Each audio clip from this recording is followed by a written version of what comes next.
నమస్కారం. పవిత్ర వృక్షాలు కార్యక్రమానికి స్వాగతం.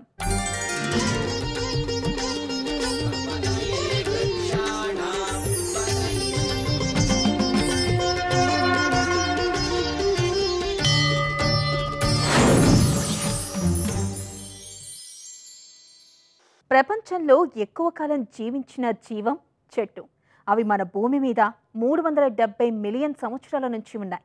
మనం పీల్చే గాలి చెట్టు నుండి పుట్టిందే. చెట్టు మనకు ఊపిరిని అందించే కనపడని ఆక్సిజన్ ఫ్యాక్టరీ. చెట్టు ఒక్క మాట మాట్లాడకపోయినా శతాబ్దాల జ్ఞానం దాచుకొని ప్రతి క్షణం మనకు ఏదో ఒక విధంగా ఉపయోగపడుతూనే ఉంటాయి. ఒక చెట్టు నాటడం అంటే మనకు మనం జీవితం నాటుకోవడం అని అర్థం. మరి అలాంటి ఎన్నో గొప్ప వృక్షాల గురించి మీకు తెలియజేసే కార్యక్రమమే ఈ పవిత్ర వృక్షాలు. ఈరోజు మనం తాటి చెట్టు గురించి తెలుసుకుందాం.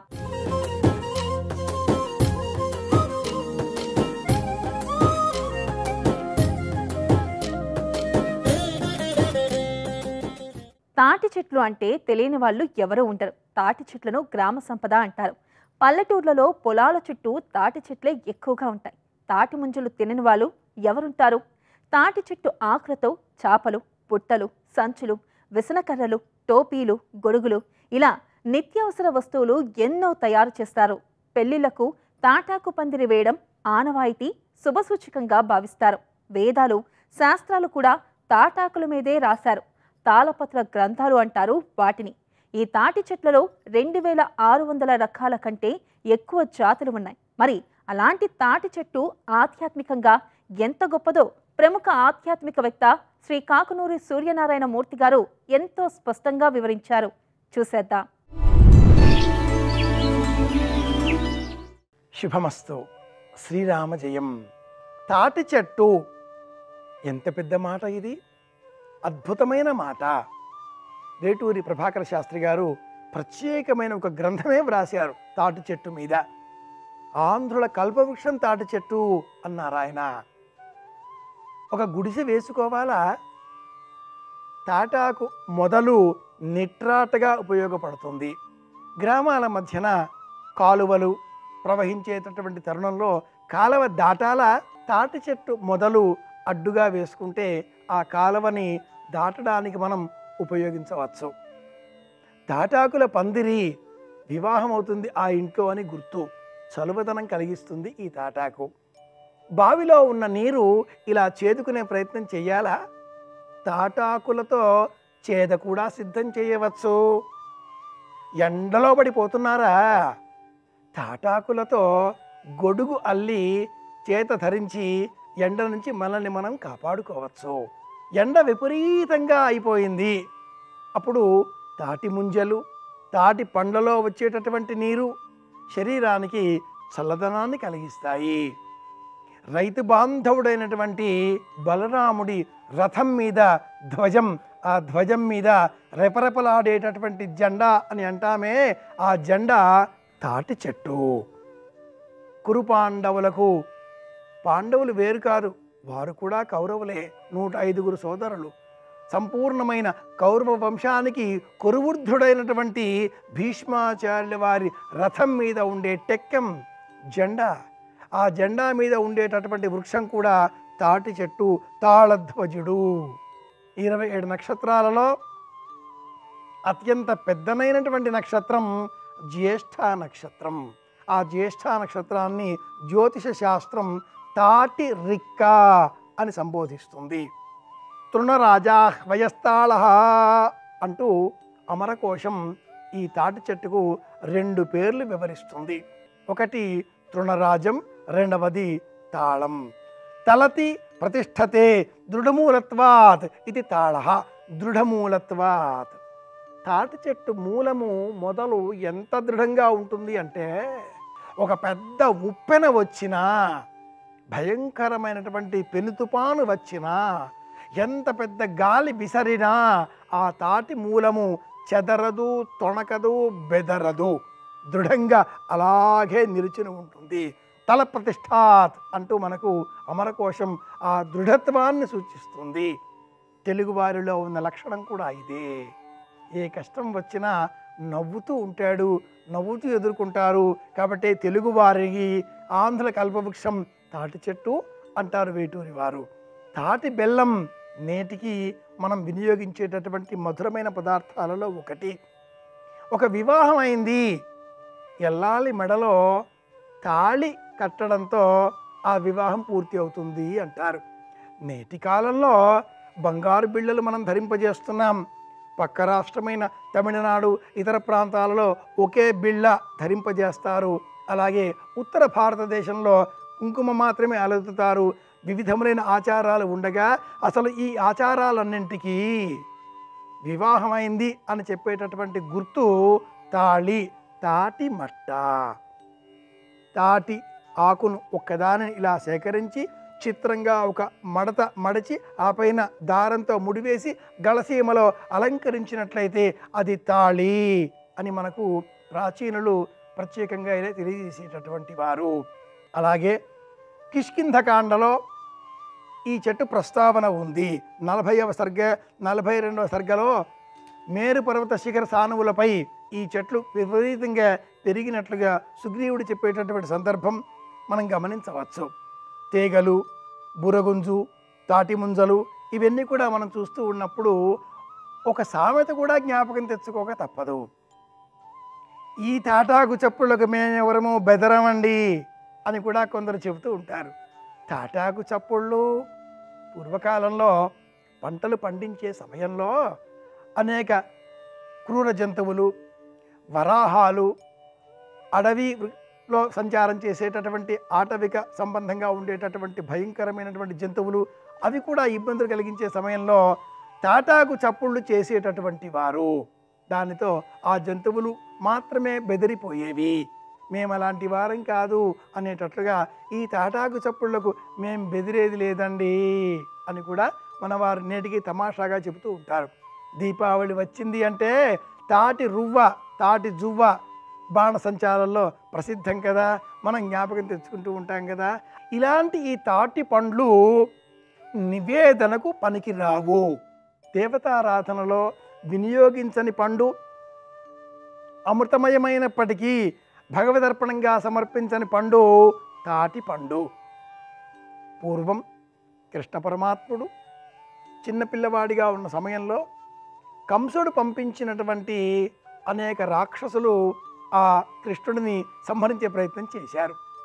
కేశిని, శ్వలోమిని, ఖజా, పోజోపకాశిని, బాలారిష్టాల పేరిట ఈ 8 మంది పేర్లు మనం స్మరిస్తూ ఉంటాం. అందులో ఒక రాక్షసుడు, అతడి పేరు ధేనుకాసురుడు. కృష్ణుడు ఈ అసురుడిని గుర్తించి తన పశువుల మందలో చేరి అతను చూచి తనను మట్టుపెట్టే ప్రయత్నం చేసేటటువంటి ఈ ధేనుకాసురుడు ఇతడే అని గ్రహించి ఆ ధేనువు వెనక 2 కాళ్ళు పట్టుకుని గిరగిరా గిరగిరా గిరగిరా తిప్పి ఆ పక్కనే ఉన్నటువంటి తాటి చెట్టుకు విసరి కొట్టి ఆ రాక్షసి ప్రాణాలు తీసిన కారణంగా అతడి దేహంలో ఉండే రక్తపు బిందువులు పడి ఆ తాటి చెట్టుకు తాటి ముంజలు వచ్చాయి, తీగలు వచ్చాయి అనేటటువంటి సంప్రదాయంతో సనాతనులు ఈ తాటి పండ్లను పరమాత్ముడికి నివేదనగా సమర్పించరు. తాటి తీగలు, తాటి ముంజలు వీటిని పరమాత్ముడికి, దైవానికి ప్రీతికరంగా సమర్పించడం తగదు అని ప్రాచీనులు చెప్పేటటువంటి వారు. అలాగే ఏదైనా మంత్రశాస్త్ర సాధన చెయ్యాలి, అది ముఖ్యంగా తంత్ర సంబంధితమైనది అయినప్పుడు తాటాకు చాప వేసుకొని ఆ పైన కూర్చొని మంత్రానుష్ఠానం చేసినట్లయితే ఆ మంత్రం సత్వరమే మనకు ఫలవంతంగా మారుతుంది. ఆ మంత్రం మనకు ఉపకరిస్తుంది. మంత్రాధిష్టాన దైవం అనుగ్రహం లభిస్తుంది మనకు అని కూడా ప్రాచీనులు తంత్ర మార్గంలో ఈ తాటాకు కూర్చునే నిమిత్తమే వినియోగించేటటువంటి ఆసనములను విశేషంగా విరివిగా వినియోగించేటటువంటి వారు. తృణరాజం అయిన కారణం చేత దశ విధాలుగా ఉండేటటువంటి గరిక, దర్భలలో కూడా ఇది ఒకటి అనేటటువంటి నేపథ్యంలో అత్యవసర పరిస్థితులలో ఎక్కడైతే దర్భ వినియోగించాలో ఆ దర్భ లభించినప్పుడు కూర్చునే నిమిత్తమై ఈ తాటాకును వినియోగించేటటువంటి వారు. అలాగే ఈ తాటాకు విశేషాలలో ఒక ప్రత్యేకమైన ఉపశాఖకు చెందినటువంటి తాటి ఆకులకే సంబంధించిన ఉపశాఖలో ఉండేటటువంటి భూర్జ అనేటటువంటి ఆకులను నీటిలో నానవేసి వాటిని సంస్కరించి సశాస్త్రీయంగా భద్రపరిచి అనంతరం వాటిపైన రామాయణ, భారత, భాగవత, పురాణ, ధర్మశాస్త్ర, జ్యోతిష శాస్త్ర సమస్త గ్రంథాలను తాటాకులపైన లిఖించేటటువంటి వారు అని నేటికి మనం గ్రహించే అంశం కదా.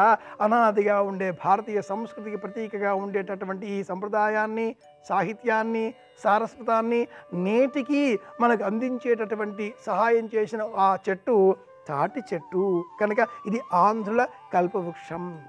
తాటి చెట్టు కింద తాటి వృక్షఛాయలో దైపోపహతుడు మాత్రమే శయనిస్తాడు అంటూ భర్తృహరి నీతి శతకంలో తెలియజేసి ఉన్నాడు. అటువంటి తాటి చెట్టును మనం కాపాడుకునే ప్రయత్నం చేద్దాం. తాటి పండ్లు దేవతా సంబంధితంగా నైవేద్యం ఉపయోగపడనప్పటికీ ఆరోగ్యానికి అత్యద్భుతంగా ఉపకరిస్తాయి కనుక ఆరోగ్య రక్షణ కోరేవారంతా తాటి చెట్లను కాపాడుకునే ప్రయత్నం చేద్దాం. మరిన్ని వృక్షాల గురించి తెలుసుకోవడం కోసం మళ్ళీ కలుసుకుందాం. శుభమస్తు. తాటి చెట్టు ఆధ్యాత్మిక విశిష్టత, గొప్పతనం గురించి ఎంతో చక్కగా వివరించారు కదా.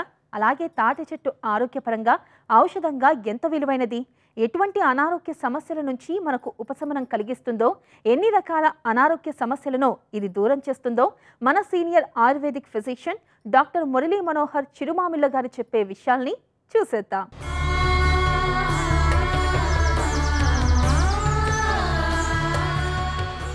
నమస్కారం. ఔషధ వృక్షాలు విభాగంలో మనం తెలుసుకోబోతున్న అద్భుతమైన చెట్టు తాటి చెట్టు.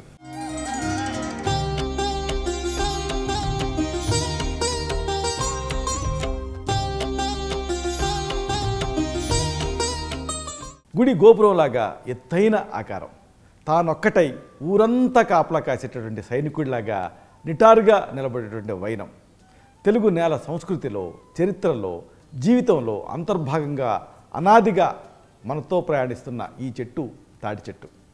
తరతరాలుగా మనం దీన్ని వాడుతూనే ఉన్నాం. తరతరాల ఈ సాంప్రదాయాల ఆధారంగా మన ఆచార వ్యవహారాలలో భాగంగా నిలిచినటువంటి తాటి చెట్టు కేవలం ఒక చెట్టు కాదు, ప్రకృతి మనకు అందించినటువంటి ఒక అద్భుతమైన వరం, ఒక కల్పవృక్షం అని చెప్పచ్చు. కేవలం నీడనిచ్చేటటువంటి చెట్టుగానో లేకపోతే కళ్ళు బెల్లం ఇచ్చేటటువంటి ఒక చెట్టుగానో దీన్ని చూడలేము. దీని ప్రతి భాగంలో కూడా ఔషధ గుణాలు దాగున్నాయి. ఆరోగ్యాన్ని రక్షించడానికి ఎంతో కీలక పాత్ర ఈ తాటి చెట్టు పోషిస్తుంది. తాటి చెట్టుకి తెలుగు జాతి చరిత్రకి విడదీయరాని సంబంధం ఉంది. తాళపత్ర గ్రంథాలు మీరు వినే ఉంటారు.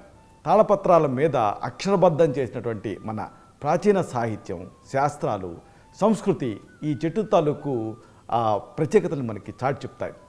తెలుగువారి ఆస్తిని లెక్కించేటప్పుడు కూడా తాళ్ళు అనేవాళ్ళు. తాడు బంగారం లేనివాడు అనే ఒక జాతీయం కూడా ఉంది, మీకు తెలుసు. తాడో పేడో తేల్చుకుందాం అనేటటువంటి ఒక మాట కూడా ఉంది. ఇవన్నీ ఈ జాతీయాలన్నీ మన జాతి తాలూకు ఇన్వాల్వ్మెంట్ని మనకి తాటి చెట్టు ద్వారా చూపిస్తాయి. ఇక్కడ అతి ముఖ్యమైన విషయం ఏంటంటే తాటి చెట్టుని సరిహద్దుగా కూడా వాడేవాళ్ళు. ఆఖరికి పిల్లల ఆటల్లో కూడా ఈ తాటి చెట్టు ప్రస్తావన ఉంటుందంటే తాటి చెట్టు మన జీవితంలో ఎంతగా పెనవేసుకుపోయిందో అర్థం చేసుకోవచ్చు. ఆయుర్వేదం ప్రకారంగా తాటి చెట్టులో ఉండేటువంటి ప్రతి భాగం కూడా మనకి ఉపయోగకరంగా ఉంటుంది. శరీరానికి బలం చేకూర్చేటువంటి గుణం దీనికి ఉంది. కఫాన్ని హరించే శక్తి, అలాగే మూత్రాన్ని బాగా జారీ చేసేటువంటి విధానం, ఇవన్నీ కూడా మనకి ఉపయోగపడతాయి. ముఖ్యంగా చెప్పుకోవాల్సింది మూత్ర రోగాల గురించి. మూత్ర విసర్జనలో మంటుంటూ ఉంటుంది కొంతమందికి. ప్రతి బొట్టు కూడా యాసిడ్ పడుతున్నట్టుగా నొప్పి అనిపిస్తూ ఉంటుంది. తరచుగా ఫ్రీక్వెంట్గా మూత్రానికి వెళ్లాల్సి రావటం ఒక ముఖ్యమైన లక్షణం కింద ఉంటూ ఉంటుంది. అలాగే మూత్రం సరిగ్గా రాదు తీరా వెళ్తే. ఇవన్నీ కూడా యూరినరీ ట్రాక్ట్ ఇన్ఫెక్షన్ తాలూకు లక్షణాలు. సాధారణంగా ఈ మూత్ర మార్గంలో ఇన్ఫెక్షన్స్ ఇలాంటివి దీనికి కంట్రిబ్యూట్ చేస్తూ ఉంటాయి. అయితే దీనికి కారణం ఏమిటంటే ఒకటి సరిగ్గా నీళ్లు తాగకపోవటం, అలాగే పరిశుభ్రత పాటించకపోవటం, అలాగే కొన్ని రకాల ఆహారాలు కూడా ఈ మూత్ర మార్గంలో మంటకి కారణం అవుతూ ఉంటాయి. ఇక మూత్రపిండాలు, మూత్రనాళాలలో సమస్యలు కూడా దీనికి కంట్రిబ్యూట్ చేస్తూ ఉంటాయి. అలాగే వాతపిత్త దోషాల తాలూకు అసమతుల్యత వల్ల ఇది వస్తూ ఉంటుంది. ఇలాంటప్పుడు తాటి చెట్టుని ఎలా వాడుకోవాలి? ఇక్కడ మీకు ఉపయోగపడేది తాటి వేర్లు. తాటి వేర్లని నీళ్ళకి వేసి మరిగించి కషాయం తయారు చేసుకోవాలి. 2 చెంచాల ఈ కషాయాన్ని పాలతో కానీ నెయ్యితో కానీ కలిపి లోపలికి తీసుకోవాలి. ఇది మూత్ర రోగాలను తగ్గించడానికి సహాయపడుతుంది. వాడే విధానం ఎలాగంటే ఆ పరిస్థితి, ఆ సమస్య తీవ్రతను బట్టి దీని మోతాదుని మీరు నిర్ణయించుకోవాలి. తాటివేర్లలో మూత్రాన్ని జారీ చేసేటువంటి ఆ డయూటిక్ నేచర్ ఉంది. ఇది మూత్ర మార్గాన్ని శుభ్రపరచడానికి, అలాగే మంటను తగ్గించడానికి సహాయపడుతుంది. ఇంకొకటి ఒక ముఖ్యమైన సమస్య మూత్రాఘాతం. మూత్రాఘాతం ఏంటంటే అబ్స్ట్రక్షన్.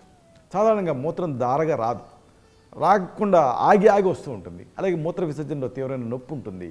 అలాగే మూత్రాశయం నిండిన ఫీలింగ్ ఎప్పుడు ఇబ్బంది పెడుతూ ఉంటుంది. ఇలాంటి సందర్భాలలో మరి తాటి చెట్టుని ఎలా వాడుకోవాలి అంటే సింపుల్గా లేత తాటి వేర్లని బియ్యం కడుగు నీళ్ళతోటి నూరాలి. అంటే ఆ నీళ్లు చిలకరిస్తూ ఈ వేర్లను నూరాలి. అప్పుడు ఏమవుతుంది, మీకు అది మెత్తగా పేస్ట్ లాగా అవుతుంది. దీన్ని ఇంటర్నల్గా తీసుకోవాలి. ఇది మూత్ర మార్గంలో ఉండేటువంటి అడ్డంకుల్ని తొలగించడానికి సహాయపడుతుంది. ఇది తాటి వేర్ల పేస్టు మూత్రాశయపు కండరాన్ని రిలాక్స్ చేస్తుంది. అలాగే మూత్ర ప్రవాహాన్ని సులభతరం చేస్తుంది. ఇది దీని ప్రత్యేకత. ఇది మూత్ర మార్గంలో పేరుకుపోయినటువంటి వ్యర్థాన్ని బయటకు పంపించడానికి సహాయపడుతుంది. ఆయుర్వేదం ప్రకారంగా ఇది అపానవాయు తాలూకు ఆ వికృతిని క్రమబద్ధీకరిస్తుంది. ఇంకొకటి ఆసక్తికరమైనటువంటి సమస్య ఏంటంటే ఉన్మాదం అంటే ఇన్సానిటీ, అంటే పిచ్చి ఒక రకంగా. అయితే దీనికి ట్రీట్మెంట్ ఉండదేమో అనుకుంటూ ఉంటారు, కానీ ఇలాంటి సందర్భాల్లో కూడా ఈ తాటి ఉపయోగపడుతుంది. మానసిక అస్థిరత, అర్థం లేని భయాలు, ఆందోళనలు, విపరీతమైనటువంటి ప్రవర్తనలు, అంటే అసాధారణమైనటువంటి ప్రవర్తన, గందరగోళం, మతిమరుపు, ఇలాంటివి ఉన్మాదంలో అనుబంధంగా కనిపించే లక్షణాలు. తీవ్రమైనటువంటి మానసిక రుగ్మతలు దీనికి కారణాల కింద ఉండే అవకాశం ఉంటుంది. సాధారణంగా మెదడులో ఉండేటువంటి రసాయనాలలో అసమతుల్యత దీనికి కారణం కింద ఉంటూ ఉంటుంది. తీవ్రమైన మానసిక ఒత్తిడి, కొన్ని రకాల వ్యాధులు కూడా దీనికి కారణం అవుతూ ఉంటాయి. ఆయుర్వేదం ప్రకారంగా వాతం, పిత్తం, కఫం ఈ దోషాల తాలూకు అసమతుల్యత దీనికి కంట్రిబ్యూట్ చేస్తుంటుంది. అలాగే మనోవికారాలు కూడా. ఇలాంటప్పుడు దీన్ని ఎలా వాడుకోవాలి తాటి చెట్టుని అంటే ముందు పంచకర్మతోటి శరీరాన్ని శుద్ధి చేయాల్సిన అవసరం ఉంటుంది. ఆ తర్వాత తాటి మట్టల నుంచి తీసినటువంటి రసంలో కొద్దిగా తేనె కలిపి ఆ ఉన్మాద రోగికి ఇవ్వాల్సి ఉంటుంది. ఇది మానసిక ప్రశాంతతకి సహాయపడుతుంది. తాటి మట్టల రసంలో కొన్ని సమ్మేళనాలు ఉంటాయి. ఇవి నర్వస్ సిస్టమ్ని స్ట్రెంథన్ చేస్తాయి. అలాగే ఇది మెదడు తాలూకు ప్రశాంతతకి సహాయపడుతుంది. అలాగే కొంతమందిలో చూస్తుంటాం ప్లేహ వృద్ధి, అంటే కడుపు పెరిగినట్టుగా కనిపిస్తూ ఉంటుంది. ఇలాంటి సందర్భాల్లో కూడా తాటి ఉపయోగపడుతుంది. అంటే కడుపు ఉబ్బరించటం, అలాగే పొట్టభాగం పెరగటం, ఇంకా ఎడమవైపు పక్కటెముకల కింద నొప్పిగా లేదా బరువుగా అనిపించటం, ఇవన్నీ ప్లేహ వృద్ధి తాలూకు లక్షణాల కింద ఉంటూ ఉంటాయి. దీన్ని అనుబంధించి జీర్ణక్రియ సంబంధ సమస్యలు, ప్లేహ సంబంధ రుగ్మతలు ఇవి బాధిస్తూ ఉంటాయి. సాధారణంగా ఇలాంటప్పుడు దీనికి కారణాన్ని కనుక ఆలోచిస్తే, ఒకటి జీర్ణశక్తి తగ్గటం, 2 వాయువు పెరిగిపోవటం, అలాగే ఆ స్ప్లీన్లో ఇంటర్నల్గా వాపు రావటం, ఇతర అంతర్గత కారణాలు దీనికి కంట్రిబ్యూట్ చేస్తూ ఉంటాయి ఈ ప్లేహ వృద్ధికి. ఇది ప్రధానంగా అగ్నిమాంద్యం వల్ల వస్తూ ఉంటుందంటుంది ఆయుర్వేదం. అయితే తాటి చెట్టుని ఎలా వాడుకోవాలి అంటే తాటి గులకల నుంచి ఇక్కడ తయారు చేసినటువంటి క్షారాన్ని వాడాలి. అంటే తాటి చెట్టు తాలూకు వేర్లు, ఆ తాటి చెట్టు పట్ట, తాటి భాగాలు దేన్నైనా తీసుకొని దాన్ని కాల్చి బూడి చేయాలి. అప్పుడు క్షారం అనేది వస్తుంది. ఆ క్షారాన్ని బెల్లంతో సహా ఇంటర్నల్గా తీసుకోవాలి. ఇది కడుపు పెరుగుదలలో, అలాగే ప్రేహ వృద్ధిలో ఇది సహాయపడుతుంది. సరైనటువంటి మోతాదు ఆ సమస్య తీవ్రతను బట్టి ఉంటుంది. వైద్య సలహాతో దీన్ని తీసుకోవాల్సి ఉంటుంది. ఇంకోటి మనం చూసేది బాగా మన భారతదేశంలో కలరా ప్రాణాంతకమైన సమస్య. ఇది తీవ్రమైన నీళ్ల విరేచనాలు అవుతూ ఉంటాయి. వాంతులు కూడా అనుబంధంగా ఉంటూ ఉంటాయి. డీహైడ్రేషన్ ఒక ముఖ్యమైన లక్షణం కింద కనిపిస్తూ ఉంటుంది. కండాల తిమ్మిర్లు ఇవి కూడా ప్రధానమైన లక్షణాల కింద ఉంటూ ఉంటాయి. ఇది ఆ విబ్రియో కలరా అనేటువంటి బ్యాక్టీరియా వల్ల వస్తూ ఉంటుంది. సాధారణంగా కలుషితమైనటువంటి నీళ్లు తాగటం, అలాగే కలుషితమైన ఆహారం తీసుకోవటం కలరాకు ఒక ముఖ్యమైన కారణం కింద ఉంటూ ఉంటుంది. పేగుల్లో తీవ్రమైన ఇన్ఫెక్షన్ ఇది కలిగిస్తూ ఉంటుంది. దీనివల్ల శరీరంలో ఆ నీరు తగ్గిపోతుంది, లవణాలు తగ్గిపోతాయి. దీంతో ప్రాణ ప్రమాదం కలుగుతుంది. మరి ఇలాంటప్పుడు తాటిని ఎలా వాడాలి? తాటి వేర్లని బియ్యం కడిగినటువంటి నీళ్లతోటి, అంటే బియ్యం కడుగుతోటి నూరి మెత్తటి పేస్ట్లా తయారు చేయాలి. ఈ పేస్ట్ని బొడ్డు చుట్టూ పట్టులాగా వేసుకోవాలి. ఇది ఆ ఉపశమనాన్ని కలిగిస్తుంది వెంటనే, ఎందుకంటే మజిల్స్ని రిలాక్స్ చేస్తుంది కాబట్టి. తాటి వేర్లకు ఉండే ప్రత్యేకత ఏంటంటే ఇన్ఫ్లమేషన్ తగ్గించడం. దీంతో ఆ సూక్ష్మజీవుల తాలూకు ఆ ఇన్ఫ్లమేషన్ తగ్గడానికి ఇది సహాయపడుతుంది. అలాగే ఇంకొక సమస్య మనం చూసేది కడుపులో నొప్పి, అలాగే ఎక్కిళ్ళు రావటం. ఇలాంటి సందర్భాల్లో కూడా తాటి ఉపయోగపడుతుంది. తాటి చెట్టు అనేది కడుపులో ఏదైనా భాగంలో నొప్పి, అలాగే అసౌకర్యం ఇలాంటివి కొంతమందిని ఇబ్బంది పెడుతూ ఉంటాయి. అసంకల్పితంగా గొంతు నుంచి శబ్దం చేస్తూ శ్వాస ఆగిపోయినట్టుగా కూడా అనిపిస్తూ ఉంటుంది. దీన్ని ఎక్కిళ్ళు అంటారు.